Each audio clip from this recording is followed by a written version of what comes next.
How's it going, everyone? Welcome back to another episode of the Truth Defender podcast. We are coming to you from the greatest country in the world, deep in the heart of the Lone Star State, Dallas, Texas. I am your host, Paul Aguilar. Please make sure you guys subscribe to our YouTube channel and hit the bell icon so you never miss an episode in the future. Also, hit the thumbs up button as well, as it helps us with the YouTube algorithms. Please follow us on Twitter at Defender Podcast, on Instagram at Truth Defender Podcast. And also, if you guys have any questions or comments for myself or our guests, if you have any guest or topic recommendations, you can also email us at thetruthDefender1776@gmail.com. Today's guest is David Ditchfield. In 2016, Mr. Ditchfield was dragged under a speeding train in a freak accident. As the surgeons fought to save him, he had a profound near-death experience. When he woke up in the hospital, he had acquired astonishing new abilities. He found he could paint dramatic paintings of what he had seen in the afterlife, far beyond any artistic ability he had before. He then discovered he can compose classical music, which is crazy. Having never received any kind of training whatsoever, his symphony, The Divine Light, premiered at a sellout orchestral concert to a standing ovation. We'll get into this, exactly how all that came about. Especially, are you able to read and write music as well now, or you still don't know how to do that? No, I still don't know how to read or write a note of music, but I can explain how I go about it anyway. Right, so right. I'll tell you about that in a bit. Yeah, that's sure. the craziest part. But without further ado, Mr. David Ditchfield, sir, how you doing today? Hi, I'm good, thank you. Great to meet you anyway. Absolutely, yeah, it's great to meet you as well. So this is probably one of the craziest stories I've ever heard. Like I mentioned to you before, I actually read your book. I got it as soon as it came out at midnight on Saturday, so I got that off Amazon. If anybody needs or wants to go ahead and get that book, we'll go ahead and link that book down in the description as well. But before we get started, can you please let everybody know where they can find you online? Yeah, sure. If you go to shineonthestory.com, which is my website, and that's the main starting point. That's like the hub, if you like, and you can find all my music and my artwork and links to buy the book as well, which is, as you say, it's available on Amazon, but you can click on the links there. Yeah, absolutely. So shineonthestory.com. Shine on. Yeah. So yeah, like I mentioned to everybody, I got the book. It was a great read. I sat through it. I think that night. I got it at midnight when it came out on Amazon. I got the Kindle version. Sure. And I read through it, like, it took me about 3 hours or so. Read right through it. So yeah, it was great. It was a great book. But yeah, I mean, so I guess for anybody who hasn't read the book yet, obviously, can you kind of go ahead and let everybody know exactly what happened to you and why you actually came to write this book in the first place? Yeah, sure. Well, basically, the story starts from my life. I was living in London, in the UK, which is where I'm based, and as you pointed out, and I was pretty much I was down on my luck. I'd run on hard times. I was running out of money, and my sister turned around to me and said, "Look, come and hang out with us for a while up in Cambridgeshire." And she lived down in the countryside, so I did do. And I was up there for a few weeks, and a friend that I'd met a few weeks previous came up to visit me, and we had a great time together. And I was seeing her off at the rail station, and I helped her with her bags onto the train, and gave her a kiss and a hug goodbye. And as I stepped back, the bottom sort of corner of my coat got trapped in the automatic closing doors, and I couldn't release it. So I'm stood on the platform edge there, trying to pull this coat out, and it wasn't going to come. So I turned around, of course, and looked for a guard, but there was no guard on the platform. So I just shouted for help. Nobody turned up. The next thing I just thought, well, just hit the buttons to close the door, but that wasn't going to function either. Right. So I looked into the eyes of my friend Anna, and I just saw the look of terror in her eyes, and I just thought, this is it. I'm going to die. The engines were revving up, and the train was about to pull out. Right. And so it did. It started pulling out, and it picked up tremendous speed, and I lost my footing and was dragged along the platform as I was still attached to these doors. And then I was pulled between the gap of the actual platform edge and the train itself, and down I went, and it was like being pulled into the gates of hell. I just went down into complete darkness, and No, yeah, it's definitely. I mean, at first thoughts as you were going, I mean, as you were pulled under, I mean, obviously you thought like, I'm gonna die of this shit, like, you know, Yeah. this is it, right? But I mean, were you kind of aware of like all the feelings as you were getting run over? I mean, did you feel like when it ran over you and Well, or, to be honest with you, it was just like I was thrown around all over the place. You know, it was all it was like a very sort of violent storm. You know, I was just like right, completely tossed around all over the place, and so there was it was like a moment of complete chaos and confusion, and then I just suddenly found myself lying down in face down, you know, in between the track, right, and the train was still going on at that point. right. So I'd been thrown out of the machine, if you like, Yeah, and lay there, and still knew that it wasn't over. And I remember thinking to myself, remember all the Bond movies, the 007 Indiana Jones adventure movies, when right, they get in that situation, they just hold their head down because some undercarriage could come and whack me over the back, and that would be it. right. So that's exactly what I did, and I just had my nose down into the oil of the gravel, you know, as it were. And then Right. the train eventually moved on, and then it seemed to take forever to go on. It was a long train, Sure. and you know, off it went. So all this complete horror and violence just suddenly just dispersed down the track, and there I was lying there. Right. And it's so I mean you're lying there and it's do people immediately see what happened? Did they Yeah, recognize what happened? And yeah. There was. I found out later that there was a woman who was working on sort of watching the CT. She was like the signal person basically. So she was operating the signals, and she right, saw the whole thing unfold through the cameras.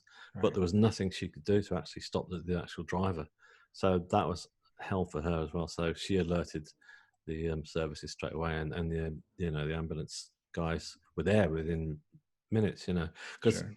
actually there was a hospital just around the corner, so it was quite close. So anyway, so they jumped down on the track and started, you know, cutting through my clothes and everything and getting me sorted. And somehow they managed to get me onto a stretcher and lift me right up onto the platform edge and then wheel me into the back of an ambulance. And, you know, I remember getting in the back and the doctor turned around and said, look, you know, there's a hospital just around the corner, but you're in pretty bad shape.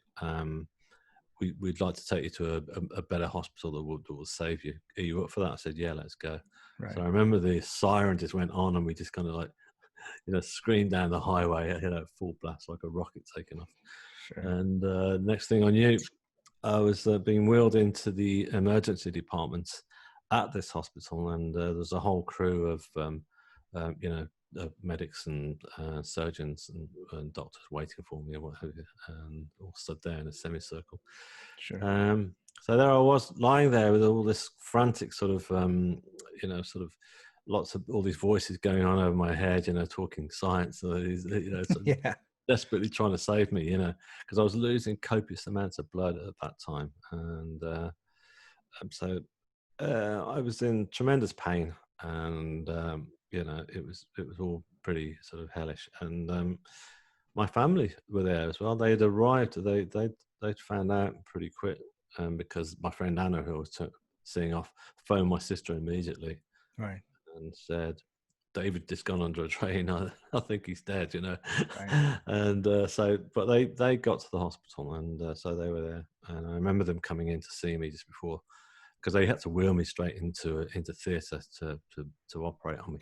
right. But I got to chat to my family for a bit, and it was at that point that I just you know, found that I left my body and went on to a really beautiful place.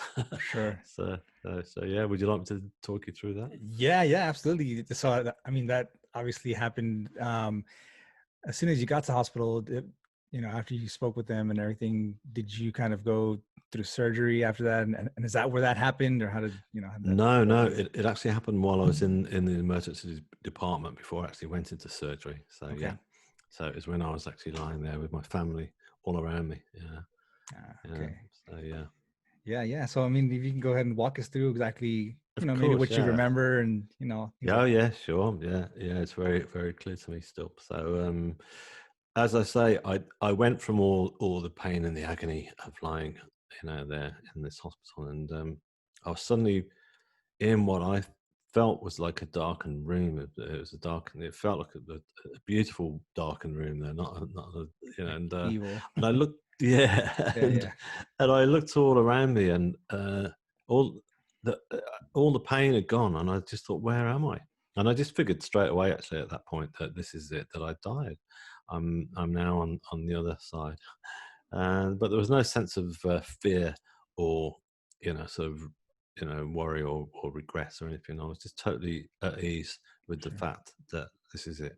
Here I am, and I remember seeing these pulsating colours that started appearing all around me. They were just kind of like ambers and greens and yellows and reds, just slowly pulsating, and I found that really relaxing. And I just thought, wow, this is amazing.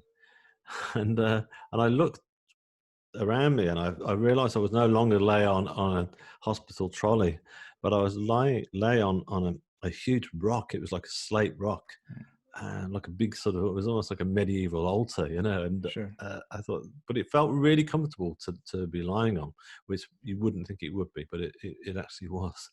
And and I looked down to check my body to see how it was looking, and everything was fixed. Everything was all, there was no, you know injuries whatsoever. Right. Everything was back in shape. There was no pain, and I was just covered in like this blue sort of satin sort of sheet, and which felt really relaxing and calm. And it was at that point I just suddenly felt the presence of somebody with me, and I looked up, and just at the end of my feet, I just saw like this being, um, like an androgynous being, neither male or female, like just staring at me with like a knowing smile, if you like, and this being, like, it's a being of light, I'd call it, because it was just like really glowing Sure. from within. And there was like, I felt like I'd known this being for the whole of my life and beyond. It was like a soulmate, and a protector and a guard. So I felt really great at that point and protected. Right. And as this being was smiling at me, I just laid back and relaxed. And I looked up, and then I saw three grids of white light just above me. And in these grids of white light, I could see like this pure white light, and I couldn't take my gaze away from the light, because it was just so beautiful and calming, and I felt like this light was almost healing me. And it was the kind of light that was so intense that it would be very hard to look into. In fact, it'd be impossible to look into. But in this other realm, it wasn't. It was quite fine to look into this light. And then I suddenly felt the presence of two other people that were with me, and I looked at, on either side there were two female forms. One of them was like sort of kind of white European, sort of blue eyes, brown, sort of green eyes actually, and then sort of brown hair. Right. And the other one was more sort of uh, Indian American, Asian American sort of look about her, and they were both healing me. Their hands just hovering slowly over my body, and I could feel like a sensation of love that was coming through their hands. That was as this healing process was going on. Sure. So and it felt very, very calming. And yeah. Yeah. Yeah. It's. So I mean, so this is all happening as you were in hospital, but was it like more than one time, or it was just that one instance, and then you never saw Well, them again? no. Well, basically, this I remained in this realm, and it was at that point that, as I lay back and enjoyed all this energy of love that was coming from them, it was like an unconditional love, just coming through their hands. I just felt like I was being prepared for something, like I was being prepared to move on to somewhere else, and I didn't know Right. what. And then I thought about my family back in the hospital, and I figured I should, look over and see how they're doing. And Right. so I kind of like turned over on this huge kind of slate rock I was on, and I looked over to see if I could see them. Right. and I didn't see them at all. But what I did see when I looked down was like this beautiful sight. It was like a massive arc, like a sort of, when I say an arc, it was like a huge curve, like a waterfall of stars that was cascading down, and all these stars were just beautifully sparkling. And I thought, wow, look at that. Yeah. And I just thought, well, I'm not actually in a darkened room whatsoever. I'm actually in the universe itself. And it was just like, it was a vast vision, because the further I looked down, the more, the deeper it went. It went into, from one galaxy to another, it seems, and down into infinity, you know. And Sure. the colors that were down there were really beautiful as well. Right. And so yeah, and there were shooting stars just dropping through the middle. So it was all very, very powerful. And so as I turned my head back over, it was interesting. I just thought to myself, well, I'm sure I will be seeing my family anyway, because I know that I'm dead, and I know that they're going to come over.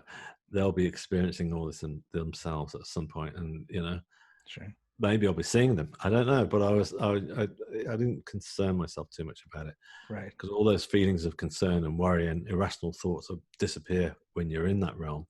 And the next thing I noticed was there was like a stronger presence that was drawing in closer to me. And I looked, and there was this huge kind of tunnel of white light that was just kind of closing in slowly. And this white light was just so intense, and it was like surrounded by all these flames that were just kind of slowly sort of circling around the light, and it was very powerful. And Sure.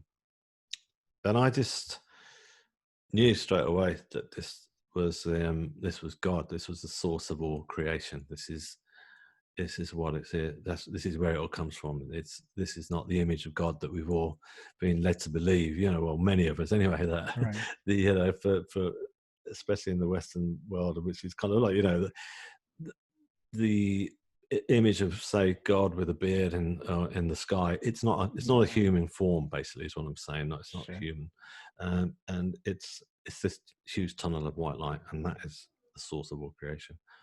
And I felt this power coming from this was just like every sort of molecule of my body was just almost like vibrating with this sense of, again, this feeling of love. And it was just like, wow, this is incredible, you know.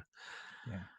And I And just felt, sorry, you were going to no, say no, I'm something? sorry. Go ahead. I was just thinking out loud in my head, but no, Yeah, yeah, cool. it's yeah, but I mean, I was gonna say, you mentioned that you were kind of aware of, at that point, of what was going on around you. Maybe you had actually passed on, but Yeah. um, as soon as I mean, after you woke up, did you kind of think back, like, what the heck was that? Like, what was actually going on?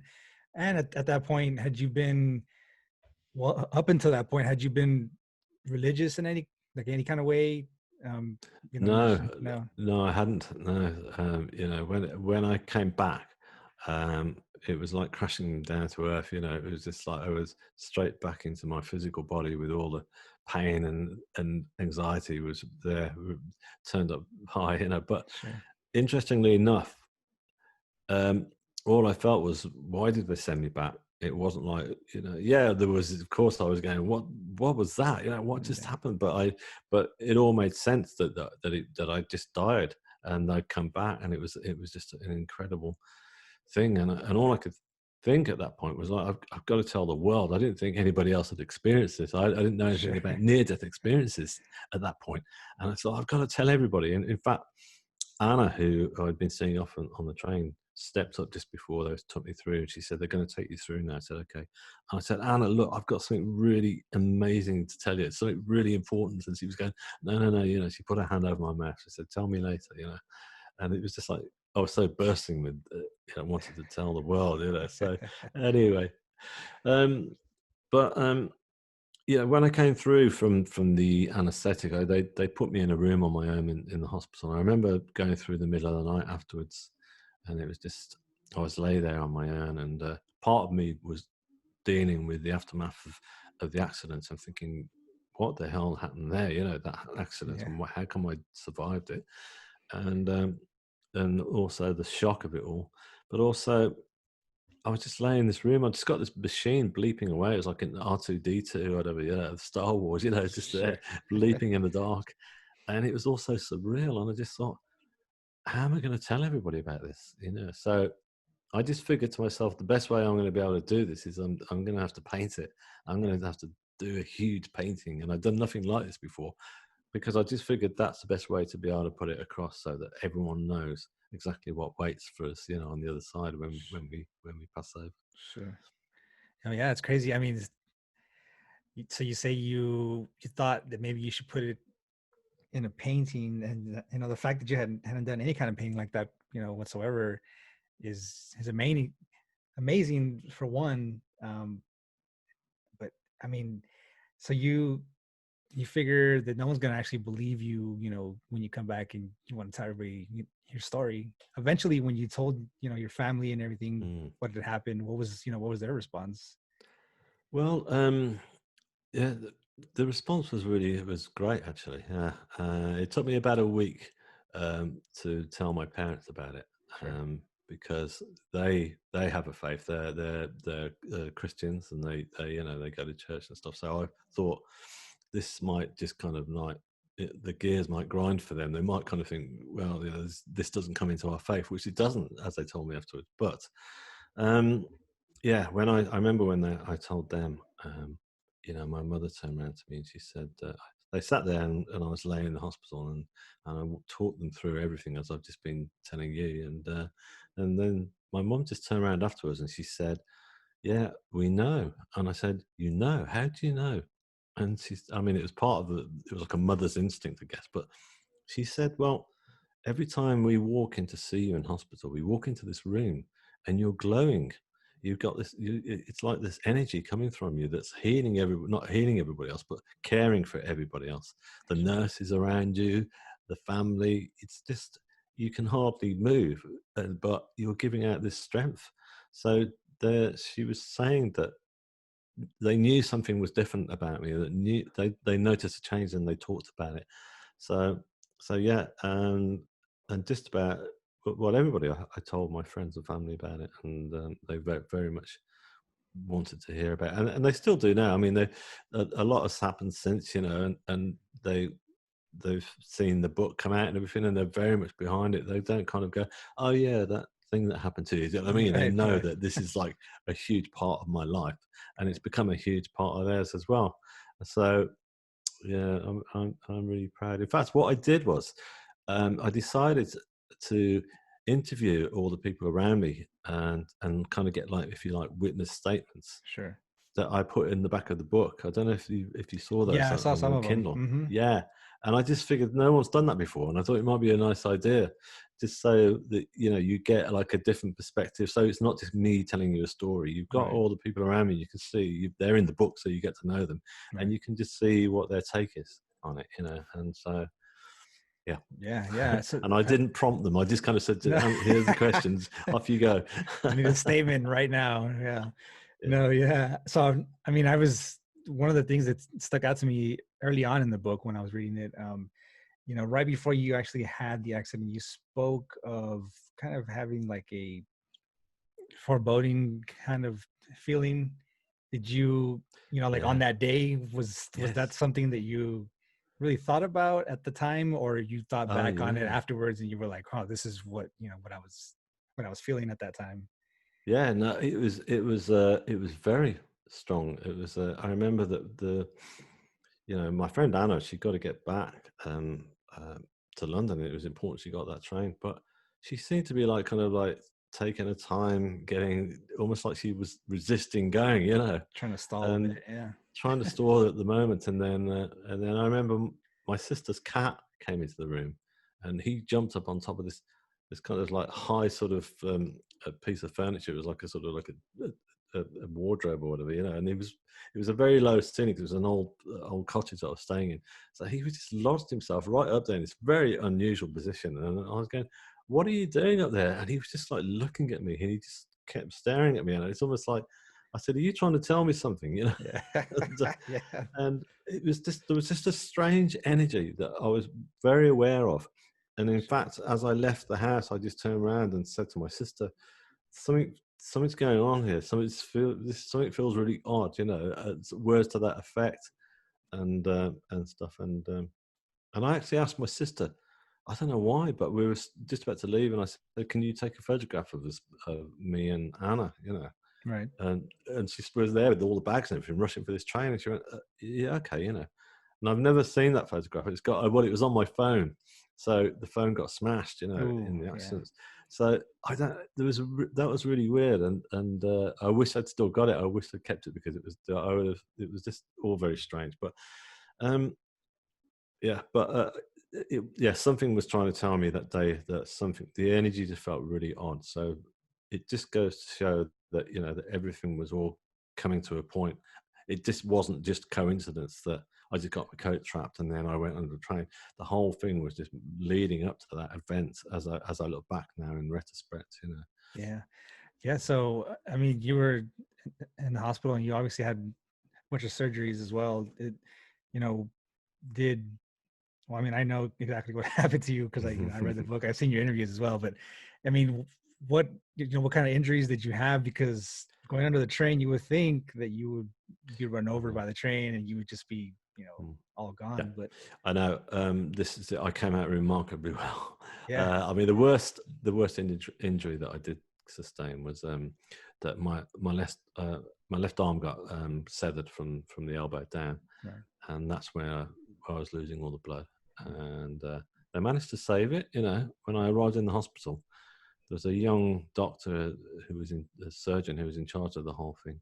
And I begged him when we went in, I said, "Can you save my left arm, please?" You know, because I used to play guitar, like sort of 3-chord wonder, sort of punk rock and roll stuff, you know. right, And I was keen to, you know, carry. Well, I was keen to keep my arm actually, sure, and yeah, and absolutely, he stuck to his word, and he told me afterwards that, you know, that when they got me in there, you know, it was on the cards. They said, right, we'll amputate the arm. That would have been the immediate thing to do. And he said, no, I want to save it. So they did. It took 3 8-hour operations to actually save it, you know. But bless him, he did, you know. yeah, But yeah, you know, it was that was the main thing. But you're right. I mean, I should have been dead, and that's a fact. I mean, the National Rail Police in the UK did a massive inquiry on it. You know, they took the train down to London and stripped the doors down on the carriage to the last rivet. You know, they told me. right, And afterwards, they said, yeah, it took a year to do all their research. And he said, look, he said, we're finished now. And he said, but I've got to say to you, we all banged our heads together and said, well, he should be dead. We measured everything up, and all the calculations were you should not have survived it, and we just don't understand it. And so it was just, you know, it really was like it was a miracle that I survived, but came out of it a lot better right, off as well yeah, physically than I should have done. yeah. It's definitely. I mean, for something like that, I mean, a lot of people go under, trains, or they get run over by trains, or their cars get hit by trains, things like that, and they just don't walk away. I mean, you obviously didn't walk away, but they don't get to walk away with their life most of the time, and even if they do, they lose legs or arms, and Yeah, yeah. No, and you're yeah, right. it was Yeah, you were extremely lucky. I mean, we shouldn't say lucky, obviously there was probably something looking out for there you. was something else going on. Yeah. Yeah. And so you mentioned, before all this, you weren't really, like any kind of religious whatsoever. No. Even now, do you feel, I mean, even not not so much religious, but do you feel like there's something more out there, other than religion, but like there's a higher power looking out for you? Absolutely. Yeah. I think there's a higher power looking out for us all, to be honest with you. And I and it I, what I feel is, I mean, is that those guides that I call them, that were looking after me that Right. day, those guides are still with me on a daily basis. You know, especially at the beginning when I was recovering in hospital, I felt like I was still a part of me was still in that other world. You know, I felt like I was still attached, like by a cord. You know, so there was lots of energy coming through, as my Sure. parents pointed out. You know, Right. that the glowing thing. You know, and but yeah, but those guides are with me. I mean, so yeah, I mean, it's completely changed my whole outlook now. I mean, I call upon my guides pretty much every day, you know, and it's something that I realized that they'd been with me throughout the whole of my life, but I just didn't know it because I just, you know, I was, you know, kind of not ignorant to it. That's the wrong word, but I was just, I just had no idea. You know, I was leading my life on a day-to-day basis, like a lot of us, and trying to fix every situation by putting a band-aid over you Right. know, by, you know, go.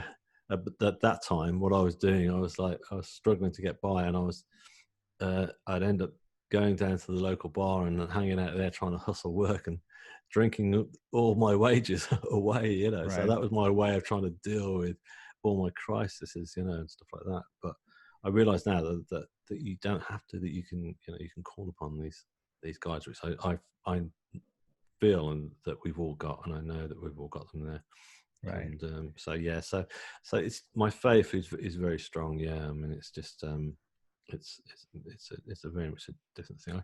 I discovered a spiritualist church actually. That it was an interesting story because I stumbled across a spiritualist church. This was like going back a few months before the actual accident itself, and it had been another visit to my sisters, but that was just a social visit at that point.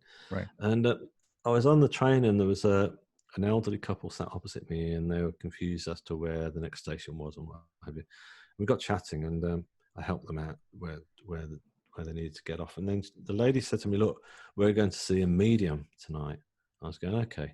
And again, I knew nothing about mediums, but she was very insistent on telling me about this brilliant medium. She said, and she said she's totally unknown, but she's great. You know, I said, "Okay."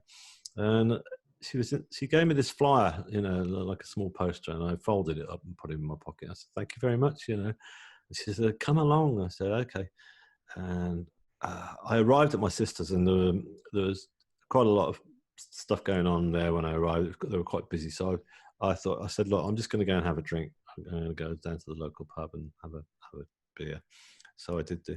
And as I sat there drinking, I just pulled out this flyer and looked at it, and I said, "Right, I'm going to go, you know, go and see this medium," Right. which is what I did. And it was a very busy sort of spiritualist church, a lovely little place. And I walked in and got myself a seat, and everyone was getting you know, messages coming through from the other side from this medium. That people who had lost their loved ones, and they were very comforted by it all. It's great, you know. And I wasn't looking again for anything. And then she just turned around to me and said, "A gentleman in the blue sweater over there, your life is about to change." And I said, "Oh, right." She said, "Yeah." Great. And I thought, "In what way? Am I going to win the lottery or, you know, and stuff like that?" And she said, "They're not telling me. They just said it's going to be big and be ready for it. And they'll protect you, you know, basically." So I think, okay, great. So I still went away thinking, yeah, is it going to be the lottery, or is it going to be the girlfriend that I was desperately chasing after that was completely the wrong person for me? Right. But there you go. So, but it wasn't that. And then I realized after this near-death experience that that's what she was talking about. That was the big change that was coming. So I wanted to find this church. So I went in and discovered it, and they were great. You know, I went into tracked it down eventually. I went in there, sat down, and we went to a service, and they all gathered around chatting to me. They knew about me. I was a bit of a local sort of known person because it had Right. been all over the news and stuff, the accident. And I started talking about my near-death experience, and they just got it. You know, they just understood it straight away. Like they knew all about near-death experiences, and Sure. so that was great. Yeah. Yeah. So it's, you mentioned before that you didn't really know that there was like a lot of people that actually had like near death experiences, and that was a thing.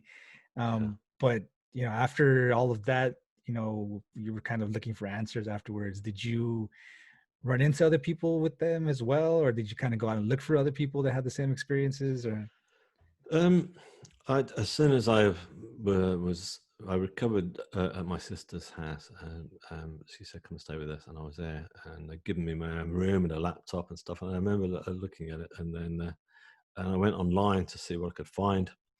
And the first thing that I saw was this beautiful. it was a young child who'd had a near-death experience. You know, she must have been only about 7 or 8 years old, Right. and she did this like real basic sort of stick drawing, if you like, you know, that a child of that age would do. And it was almost identical to what I just talked about you, but from a child's point of view. You know, it was this basic sort of the hands, even the stick hands going out over is this kind of blue square, which is obviously the cloth over her, you know. Right. And then this looked like an ice cream cone sort of flying through the sky, which was obviously the tunnel of light. And so I thought, wow, that's it. You know, this is, so I knew by then what near-death experiences were and that there was a phrase for it. And it was interesting because the first painting that I did, I got it printed off and got these little prints done. And I remember I was still going into hospital every, you know, throughout the week, for months, and I was going to the physio gym, and all the physios in there are all people who were amputees, had been in accidents and lost their legs and stuff, you know. And I told them the story when we were having our coffee break, and everyone was listening to it, you know, and showed them the painting. Everyone was going, "Oh, that's amazing," you know. And then as everyone dispersed, there was this guy who I got to know who'd been, again, a miracle that he'd survived. He was on a motorbike that was being chased up the highway by the police. You know, it was either a stolen bike or whatever, you know, but he was definitely breaking the law, you know, and and he was out to try and escape them. And he said he was going 125, 150 miles an hour, you know, and came off. And so he lost his leg. And so he turned around to me and said, "You know that thing you just said about what happened to you?" And I said, "Yeah." He said, and he looked around and said, "That happened to me too." I said, "Really? Oh, wow." You know, and I said, "Have you told many people about it?" And he just kind of went, "No way." You know, like, you know, all my mates would just think that I'm crazy. Right. And I said, "You've got to talk about this," you know. And I still don't know to this day whether he listened to my advice or not. Yeah. I kind of figured he wouldn't do something. I think he's probably not. I hope he has. I hope I'm wrong. I hope I meet him one day and he proves me right. Wrong, Sure. sorry. Sure.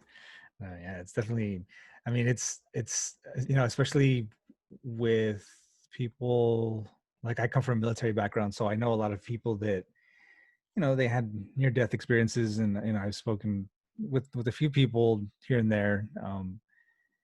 You know, it's definitely more common than a lot of people think, but then you also have a lot of people that, you know, they have accidents, or, you know, and then they say, I never saw anything, or, you know, stuff like that. But I mean, obviously during yours, you know, you came back with some incredible abilities. You know, obviously you learn how to paint like out of nowhere. Yeah. So like how many, I wouldn't say how many paintings, but like, do you kind of knock a painting out, you know, like once a week or twice a week, or it's just kind of however you feel during the time? Or Well, at the moment, not so much, because I've got this book coming out. So a lot of my time and energy has been, you know, based on sort of doing the promotion for that. But right. yeah, but I was really prolific after that, especially at the beginning. I was just knocking out these paintings and not knocking them out, but I was just really, I was just Right. couldn't stop. I wanted to keep painting. I wanted to paint what I'd seen in the afterlife, and I wanted to continue, because once I'd started the first one, you know, I was obviously apprehensive, because I thought, how am I going to do this? I remember having this huge canvas just kind of sat against the wall that my aunt had bought for me, and I thought, how am I going to do it? But once I started, I realized that I was getting help, if you like, from somewhere else, and I still do everything that I do. I what I call, it's called channeling. So it's like I'm Right. channeling energy through, and it goes into my work, and so I'm being guided to paint, and so that's something that's continued on. Yeah, so I still do a lot of artwork, but yeah, it was amazing, because I started painting. There was some friends of my sister's again who run like this local sort of yoga Pilates center, and they bumped into me, and or they popped round to my sisters or whatever, and they said, "Oh, look, you know, how's that painting going on?" I hadn't started at that point. I was putting it off, to be honest with you. And I said, "Oh yeah, there's not enough room in here, you know, enough and stuff." And they said, "Right, well, we've got a room in our attic above the studios. which is free for a week. You can come and start there. And like, it was a kind of like, you can't refuse, you know, okay. Right. So I went down there and I started. And when I started, it came together immediately. And I thought, wow, this is incredible. And I knew it didn't take me long to realize that I was getting help to do these paintings, you know, so. Yeah. It's definitely, I've seen, you know, a lot of the paintings you've done, and it looks like you've been painting for years and years. Like, you know, like if you actually grew up and, you know, you were actually painting since you were younger. But I mean, and then you mentioned that you were kind of into music. You That's actually, right, yeah. you played the guitar and stuff like that. But to actually write symphonies, you know, how did that whole thing develop after that? Yeah, well, that came through because the spiritualist church that I talked about, they, when I was there, they said to me that very first time I walked through, because I was I was in a bad way then, and they could see, and they said, look, you know, we do spiritual healing. Would you like to come along? And I was going, yeah, great. So I started going for spiritual healing, and then spiritual healing is almost similar to what I was talking about earlier. It's kind of like a hands-on thing, you know, and they explained to me that they channel energy through themselves from their guides, you know, and you feel the energy coming through, and I actually physically healed a lot quicker than what I should have done. You know, the doctors were really amazed. They said, you're healing at an incredible rate, you know. And I started saying, yeah, it's because I'm going for spiritual healing. And they went, yeah, okay. Yeah. They couldn't deal with that one. They're scientists, which is fine. You know, scientists are great. I wouldn't be here without science as well. Yeah. So anyway, so some of these healers are clairvoyant, and they would just give you like short burst messages of what they were picking up in the healing session, you know. Sure. And they all of a sudden I found that a few of them would be telling me the same thing. They're saying, oh, they're telling me that you're going to write some music about your experience. And I was going, okay.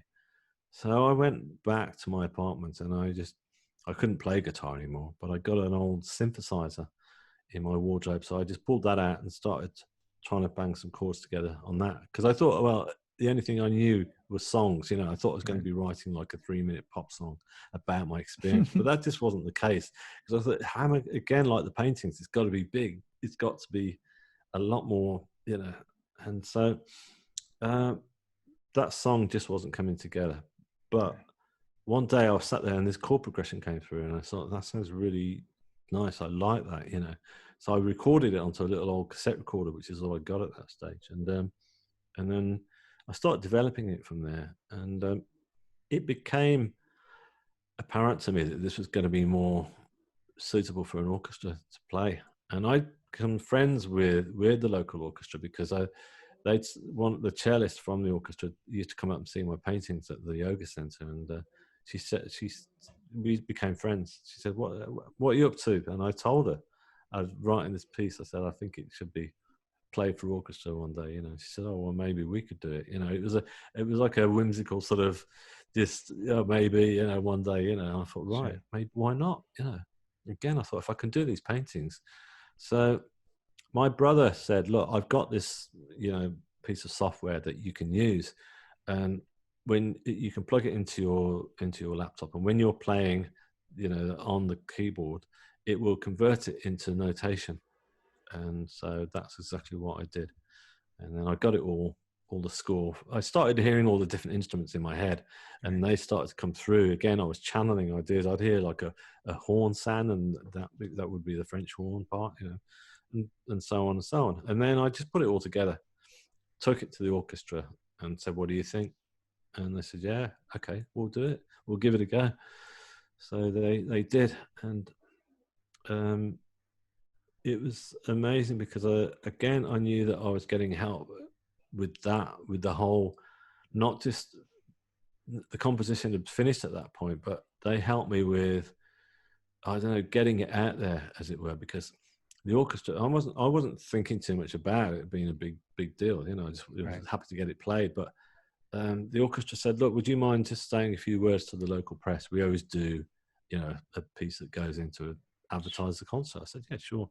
So I spoke to the local press, and they loved it because I said it's about my near-death experience after going under the train. So from then onwards, it just kind of like bounced on and escalated into the phone kept ringing, and other newspapers became national then, and you know, the BBC came to film me. So the concert sold out 2 weeks in advance.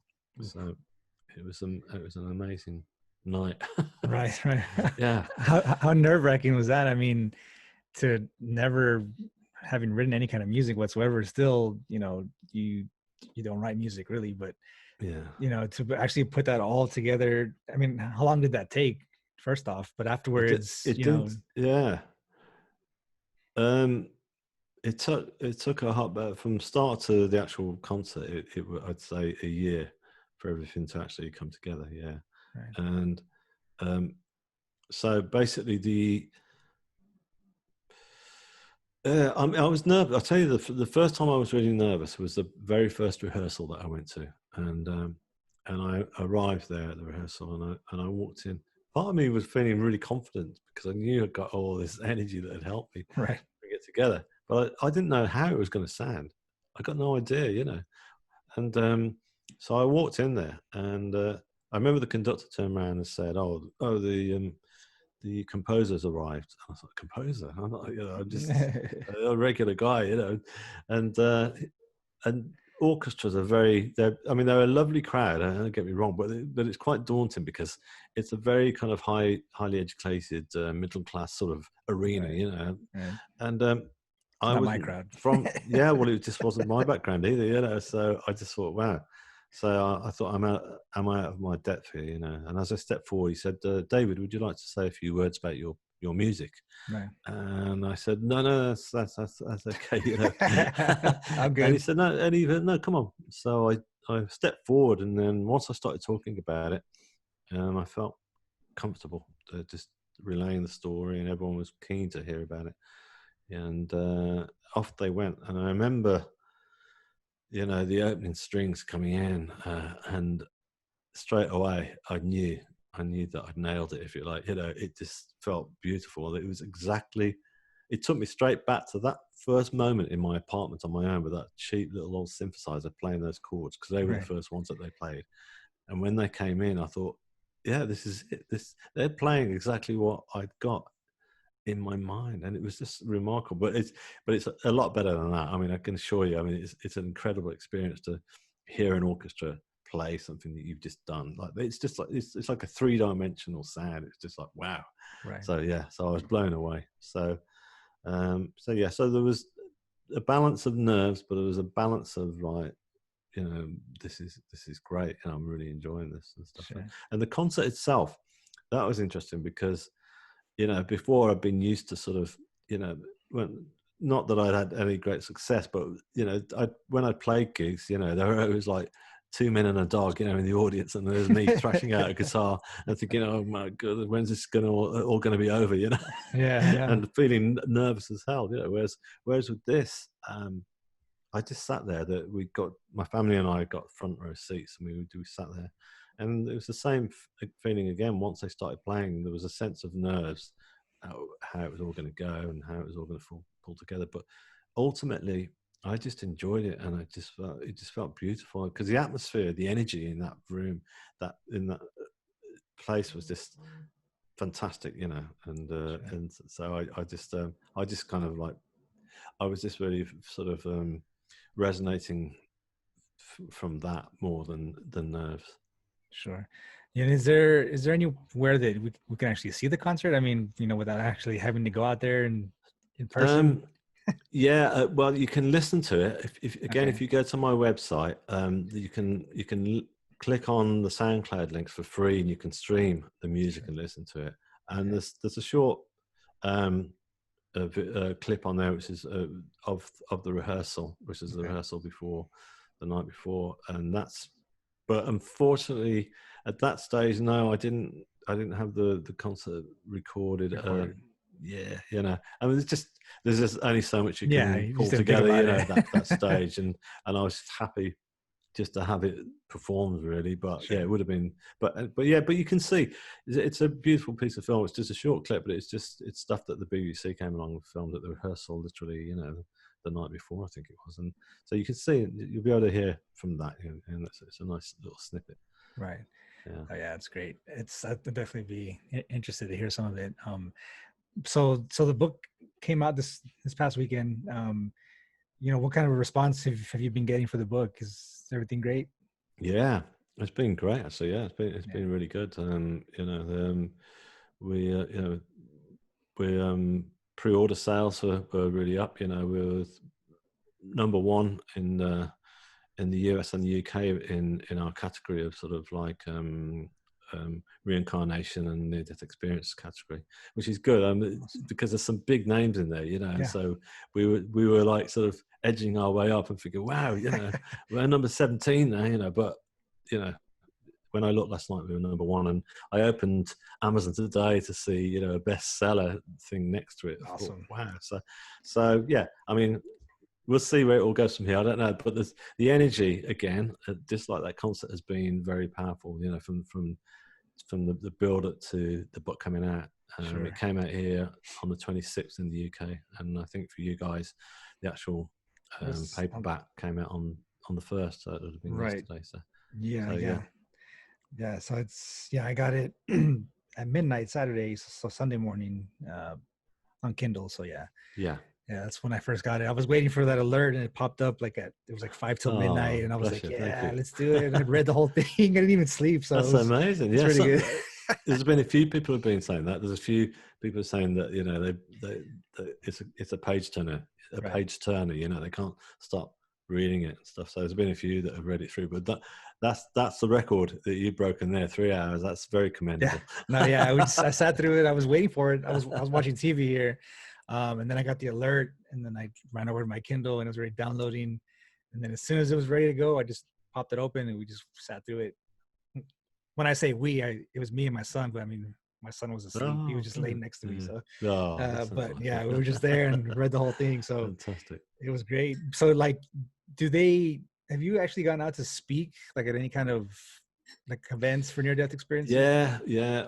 I'll tell you an interesting one. I was invited out to the south of France last year, and I was out there talking about it, and it was a retreat, and all the people. Well, actually, they're all women who are on the retreat, and they're all end of life carers.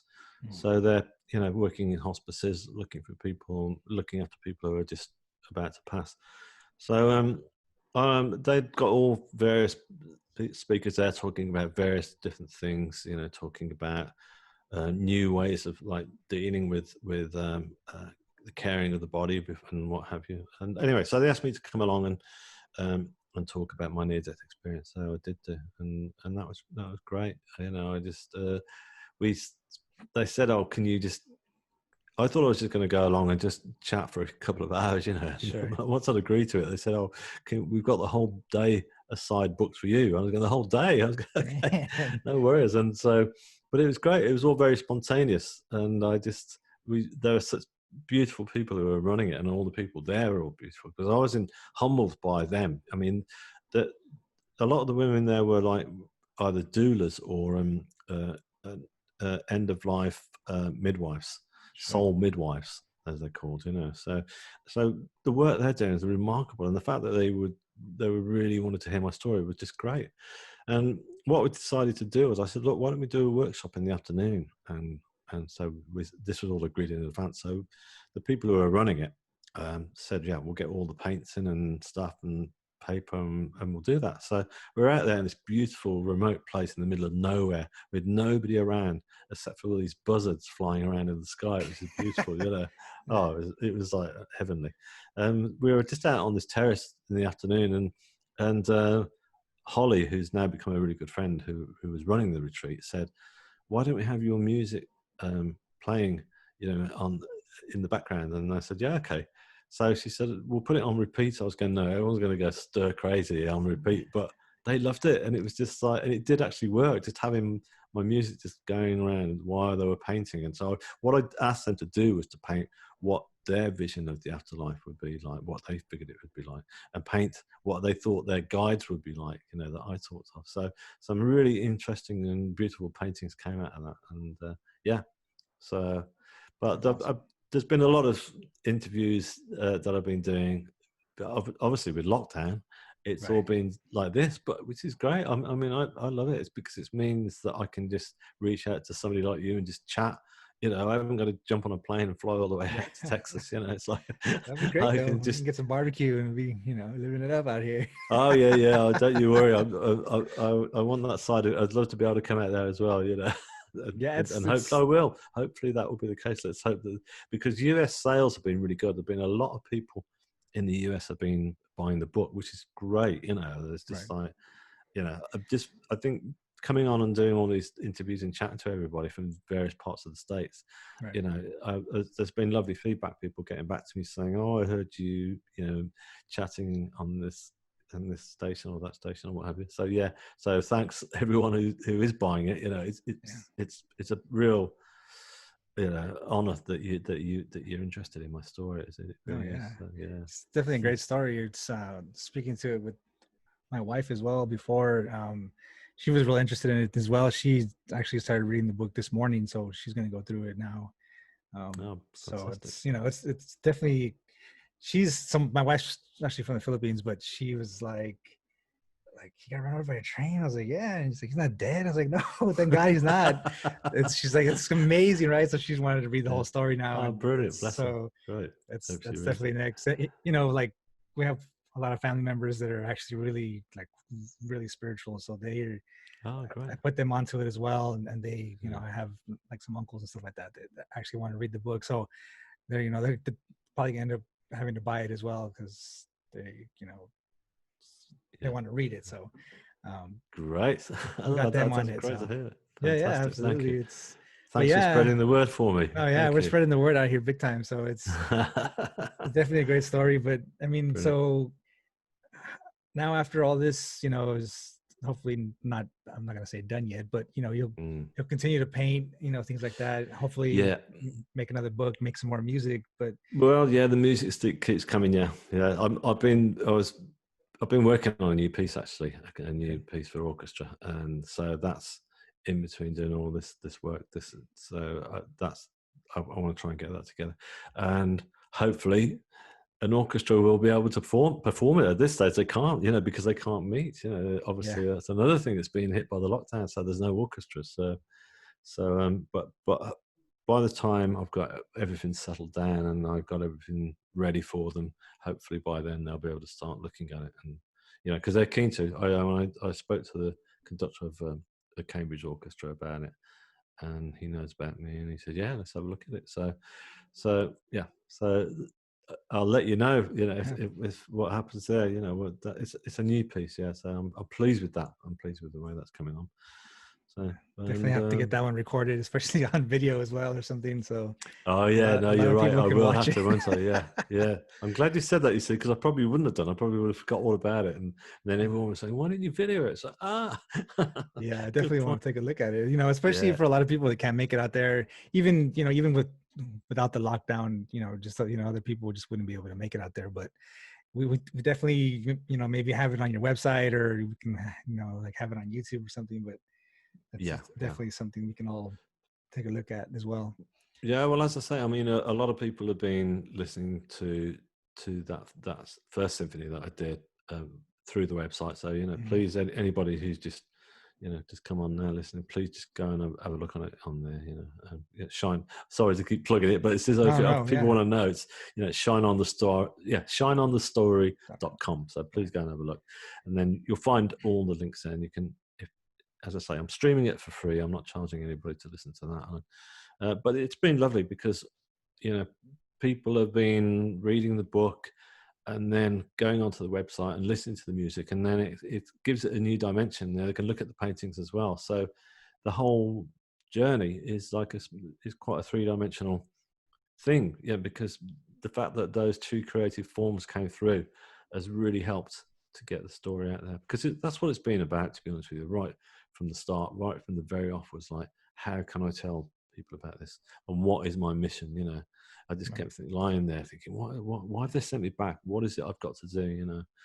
And so I just figure, really, what I've got to do is just try and tell my story in the best possible way, and that I can. And so the book is the next stage, the next medium, really, which is proving to be really good because, as I said to you, it's bringing about many interviews and stuff that I'm doing, like you with you and stuff, and so it's spreading the word around. So it's going further afield than ever, which is brilliant.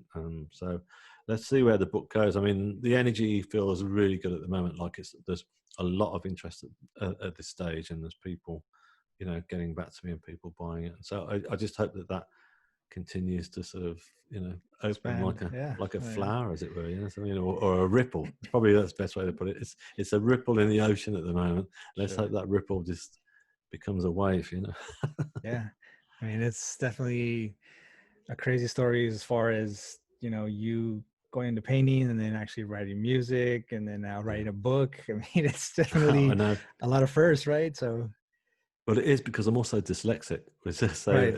Yeah, so you would never have thought I'd be able to write a book. I mean, I was obviously helped with that. I've got a ghostwriter who helped me with putting it together because I just couldn't have done it with dyslexia.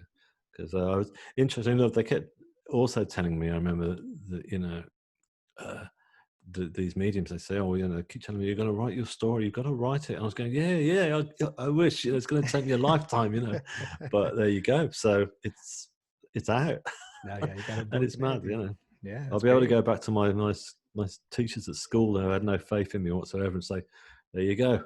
And it's not just a book, it's a Amazon #1 bestseller. So indeed, thank you. So you could throw that in their face too.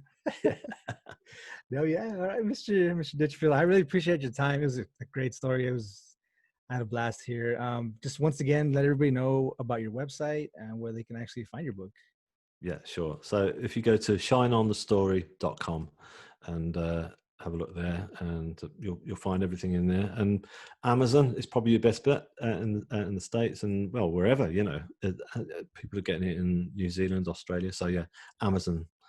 Please just go on there and just tap in Shine On and my name, David Ditchfield, and it will come up. Or you'll find a link on the website anyway for the book. You can just click on there. Yeah, and for everybody else that's watching right now, we're going to go ahead and link the website as well as the Amazon link for the book.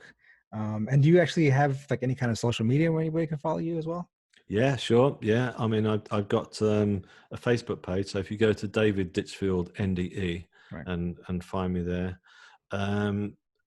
Again, all the links are on the website, and there's an Instagram page as well, so you can follow me on there because there's always updates going on to Instagram, and a lot of my artwork and paintings are up on Instagram as well, so you'll see a lot more of the paintings. So both those, and and Twitter. And SoundCloud, yeah, absolutely. No, it's great. Yeah, it was a great book.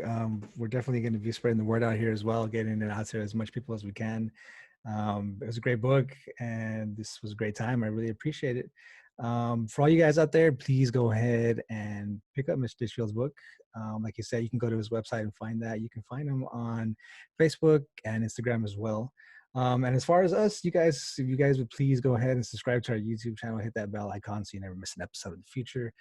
Please make sure you guys actually hit the like button as well. Like I mentioned before, that helps us with the YouTube algorithms.